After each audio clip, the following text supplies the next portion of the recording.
Douglas Allen Bickford. Today's the 10th of July, 2022. I am the CEO and president of Say I Love You in the Mirror Productions.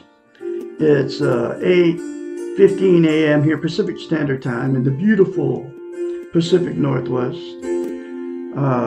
Broadcasting live out of my 105-year-old house in my hometown of Klamath Falls, Oregon, a very beautiful place. Gateway to Crater Lake National Park, one of the 7 wonders of the world. You ought to check it out. I am here on Facebook and YouTube, teaching all my YouTube friends and my Facebook friends how to be positive about who, what, and where you are, okay? About your world. And the way to do that and achieve that is to attain and maintain self-esteem, and it comes out of this book right here. What self-esteem is, it's how you feel about yourself inside. Other words for it are self-confidence, self-worth, self-love. We've all been in romantic relationships. You know, when you first meet that person, that good feeling you have, you're bragging to all your family and friends, your soulmates, you're never going to separate. You're going to die together. This is what that feeling is, right? I mean, it's a really good feeling. I've had it several times.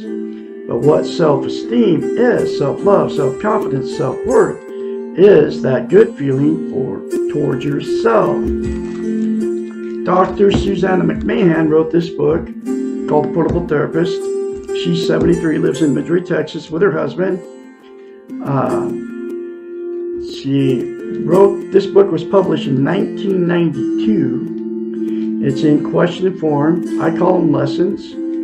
Every lesson in it talks about how we've been trained and taught not to have self-esteem. In fact, their teaching have taught us that it's a bad thing, okay, to have self-esteem, self-worth, self-confidence, self-love. Her doctorate's in psychology makes her a psychiatrist. She also has a master's in philosophy. She's had thousands of clients as a therapist, a counselor, many years of her life. She's, I don't know what she's doing now. You can't find out much about this lady on the internet. But I am her spokesperson. Okay. So, to attain a healthy mind, you have to attain and maintain self-esteem. Okay. She knows it as a psychiatrist. She went to school to study the science of the mind, which is how the brain functions, for 10 years, okay? And in order to attain a healthy mind, you have to attain and maintain self-esteem, like I just said, right? She knows it as a psychiatrist, so her thousands of clients that would hire her as a psychiatrist to fix their unhealthy mind. She knew they didn't have self-esteem because nobody was teaching it, okay? So she had to come up with a concept to give her clients self-esteem. Give themselves self-esteem, because nobody can give you self-esteem except for you, yourself and you. Okay, and here's that very simple concept. It's called mirror therapy. She's the originator of mirror therapy. Look yourself in the mirror, and instead of criticizing yourself, folks, we all do when we get older, and we're all in front of the mirror every day anyway. So instead of criticizing yourself, say 4 things. I love you. I love my inner child. I'm worthy to be loved. Worthy to love. I am full of goodness. Those 4 things will automatically, instantaneously give you self-esteem. But to maintain that, you have to practice it. It's like lifting weights. If you lift weights for a while, then you stop. You have to start over from scratch. Self-esteem is the exact same thing for the brain. So you have to say those 4 things to yourself in the mirror daily, without fail, for the rest of your life. It's way easier than lifting weights, folks. Okay. Take you less than 10 seconds. I love Douglas Allen Bickford. I love my inner child. I'm worthy to be loved, worthy to love. I am full of goodness.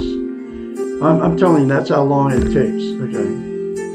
I do it constantly, every day. I do it more than once. The more you say it, the more you feel it, the more you believe it.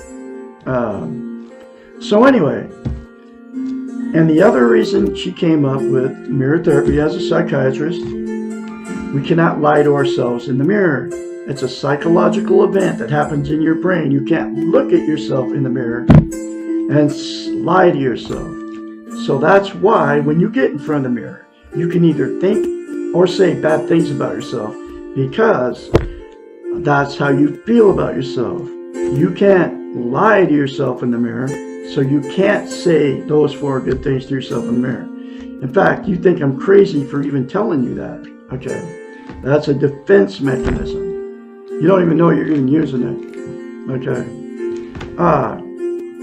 So to do it, you gotta force yourself the very first time to do it.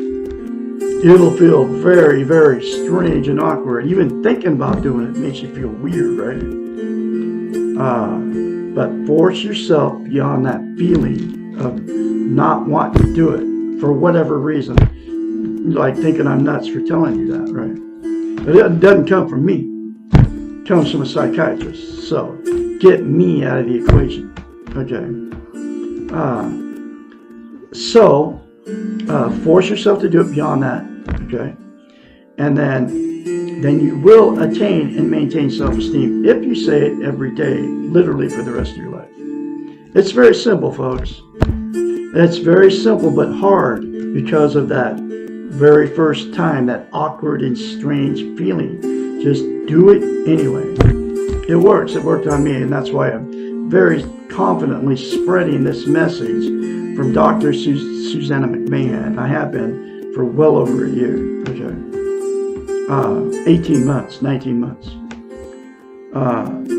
Here is the reason that is so vital as a human being. It's actually the most important thing you can have as a human being, is to attain and maintain self-esteem. And here's why. You cannot be content without it. What content means is you feel good about how, where, and what you are. It's also known as internal peace. There are 11 things that people are using to try to be content and get internal peace. Drugs, no. Facebook, drugs, alcohol, sex, television, food, gambling, religion, another person, material possessions, or money. Those 11 things are known as externals, or outside of yourself. They will make you feel content, good, temporarily, but it's always a temporary fix. Just think about the drug high. It always goes away. You have to do more drugs. Or think about the alcohol buzz. You have to do more alcohol to get the same good feeling, right? And then the other 9 things are exactly the same thing. Okay? There's absolutely only one way that'll give you internal peace. Is the 4 things to yourself in the mirror daily for the rest of your life. Less than 10 seconds, folks. Try it. You'll like it. And the other reason it's so vital that you attain and maintain self-esteem as a human being is absolute. Like I said, it's the absolute most thing you can have. Most important thing you can have. You gotta wonder why nobody's teaching it. In fact, it's a taboo subject. When was it last time anybody told you, asked you how you felt about yourself inside? You even talked about the 2 words. I brought up the 2 words and people look at me like I'm from the moon. What are you talking about that for? Then I've told people to say I love you in the mirror, and whoa, they think I'm on crack or something. I am so squeaky clean because I have self-esteem now. I don't even do caffeine anymore, which is a drug. Okay. So anyway, so you use those 11 things, and it's always a temporary fix. And the absolute only thing is, like I said, is going to give you internal peace, which is attain and maintain self-esteem. Sorry, I lost my train of thought here. The other reason it's so vital that you have it, you can't love without it, and you can't be loved. And so what happens is you'll attract somebody without self-esteem. That's the way it works. You don't have it, you get somebody that doesn't have it. So then after the good feeling goes away, whether you marry them or don't marry them, after that good feeling goes away, the relationship becomes toxic. The fights, the arguments, the cheating on each other, the drug and alcohol use, going to all your family and friends and telling everybody how terrible these people are. So you both people do the same thing, right? You know, just all the bad stuff that goes on in a toxic relationship. Jumping out of bed in the middle of the night going, I got to get away from you. Getting in the car, going down the road, I got to get away from this person. You know, getting therapy and nothing ever works, okay? You know, you apologize to each other and then the same thing keeps happening, okay? And then because of the relationship turned toxic, then you'll divorce or separate, okay? And then the same two people that don't have self-esteem to try to get happiness again will go jump in another relationship, and that good feeling will go away in this another relationship, and then the exact same thing will happen without self-esteem. That's why I've been married 4 times and divorced 4 times. That's why you've been married more than once. That's why I have had failed relationships, many failed relationships. That's why you've had many failed relationships, because you went in without self-esteem, okay?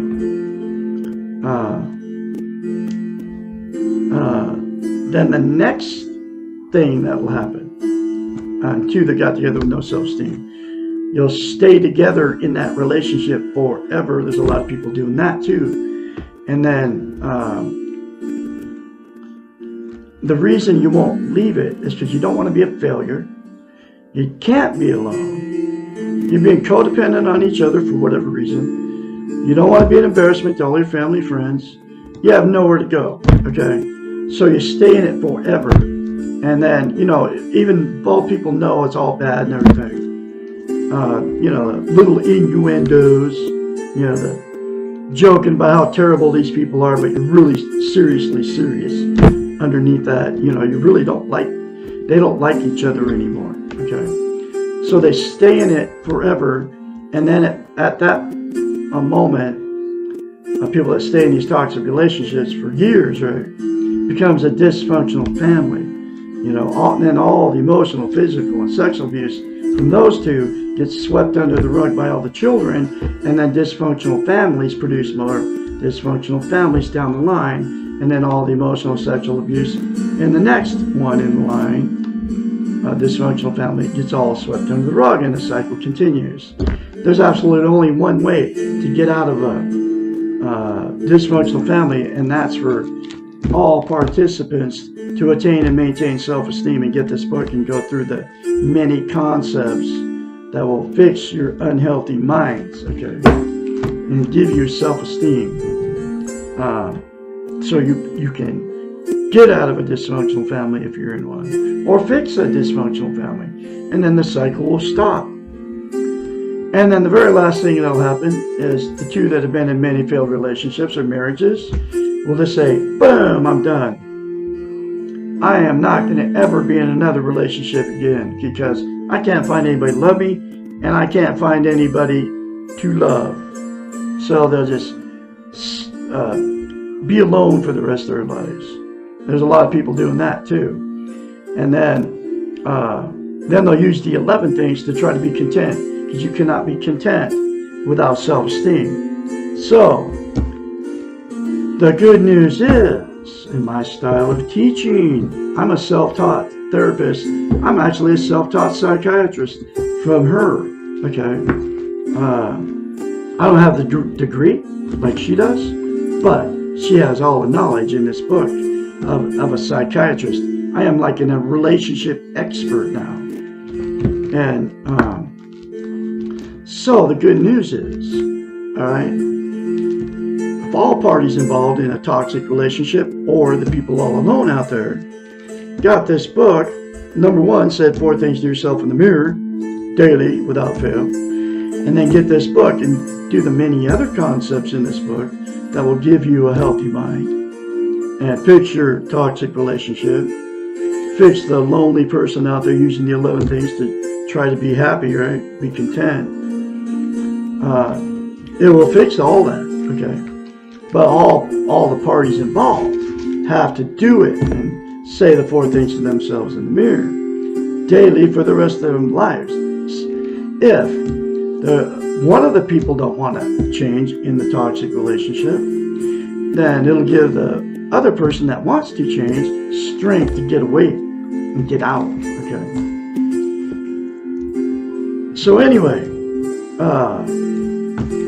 that's what happens in relationships without self-esteem. I am going through this, her book, one lesson at a time. Here's that next lesson.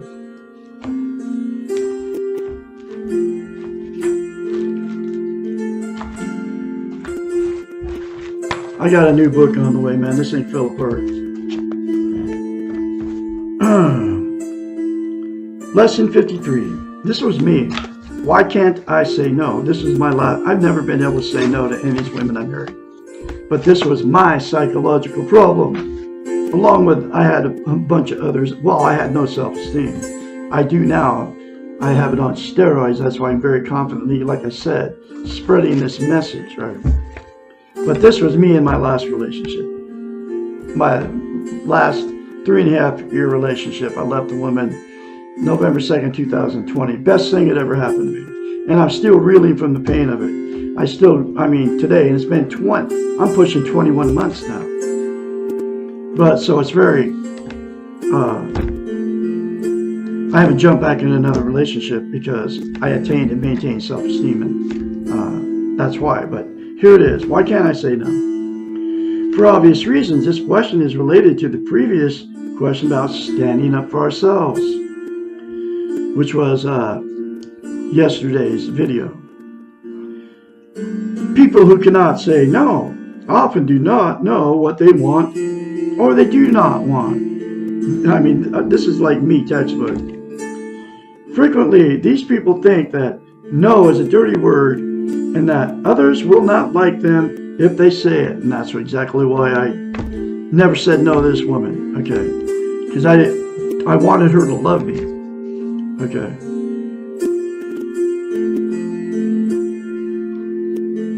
Being able to say no clearly and to mean it are indicators of respecting the self. I had no respect for myself at all. Doing this means that we are able to take care of our own needs.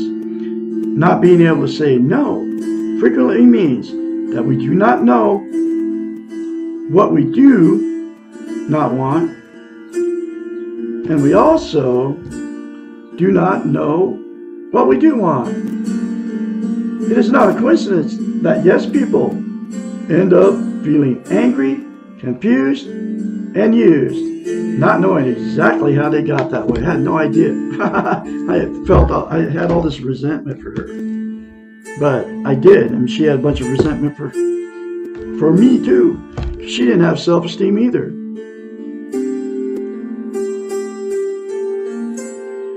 It is also not a coincidence that people who never say no end up with people who rarely say yes. This woman would never say yes to me. I always would never say no to her. She never said yes to me. It was always what she wanted, okay? And I could never say no.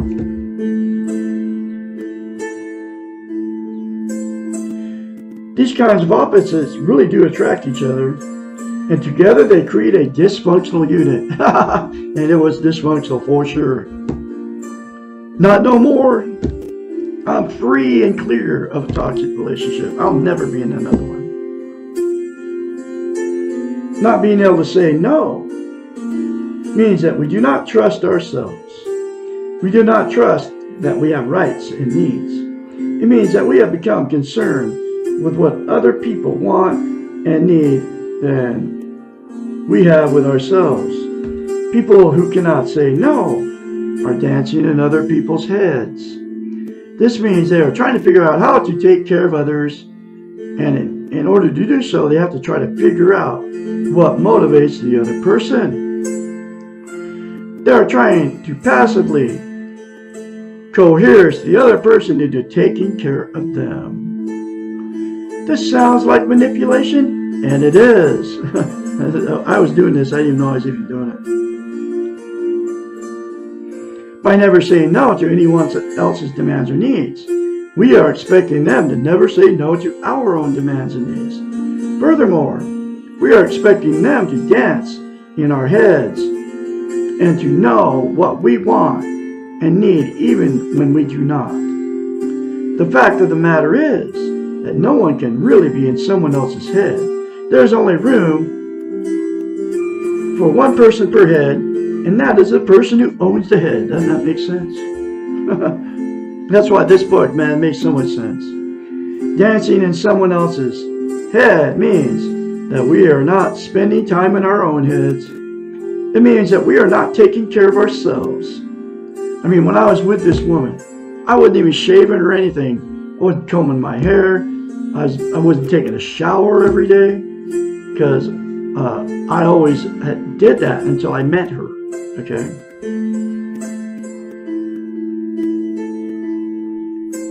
This also means that we cannot know what we need and want. Dance in your own head. Say no when you think you do not want to do what is asked of you. Only say yes to someone else when you are sure you are giving a clean gift, a gift with no strings attached. This means that you really want to do what is asked or expected of you, and that you expect nothing back in return. Does this sound selfish? Good, it is. Does this sound self-centered? Only if you do not ever want to do anything for anyone else, but you expect them to do everything for you. People who cannot say no are generally very nice people who are trying to be good. And that was me. I was trying to be good. I was trying to make the relationship work. These people tend to be confused being nice with being good. They really do want to be genuinely helpful. And they do not understand why their system produces so much anger and resentment. She thought I was weak because I would never say no. It was like a big game to her. Once again, the solution lies in faulty training. There's another paradox here, and that is the people who can never say no are not usually respected by others. She didn't respect me one bit. Either did her brother that lived on my property. And then her mother moved in.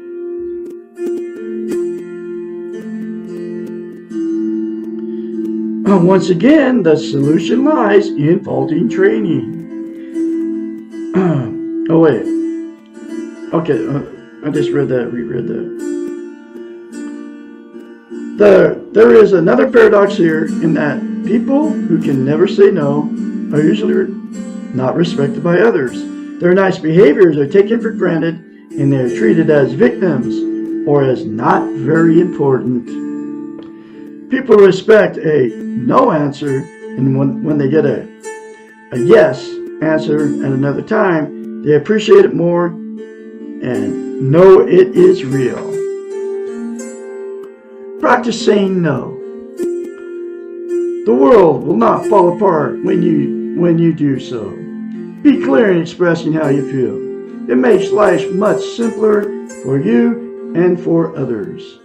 You will be surprised at how much people respect a clear no, and you will feel better about yourself for being truthful and for taking care of yourself. Everyone will win. This is all the stuff I've been learning in the last 20 months or 19 months when I started reading this book. Okay? And I'm going to continue to say 4 things to myself in the mirror, and I'm going to continue to spread this message. I'm the absolute only one teaching self-esteem on the internet, on the television. I'm the absolute only one telling you how simple it is to get, or telling you how to get it, which is the 4 things to yourself in the mirror. Say it daily, folks. I'm the absolute only one telling you how simple it is, and those 4 things to yourself in the mirror after you say it initially for the first time. It will become simpler and simpler, and you're going to feel it the more you feel it. The more you say it, the more you feel it and believe it. That's how simple it is. And I'm the absolute only one telling you how important it is. You can't be loved without it. You can't love without it. You also can't be content without it. The absolute, 3rd time I've said this, absolute most important thing you can have as a human being. Okay? And you got, like I said, you got to wonder why nobody's teaching it and why it's such a taboo subject. I can be your mentor when you start going through this change. Call me at 458-232-5238 and you will go through a change once you start saying those 4 things to yourself. Guaranteed. Call me anytime, day or night. I'm going to have another lesson for you tomorrow. I don't know if I already did this, but it's going to be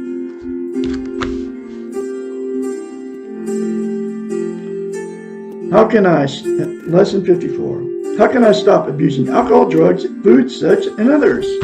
Myself, and we will be talking about that tomorrow. Y'all have a great day out there on this Sunday.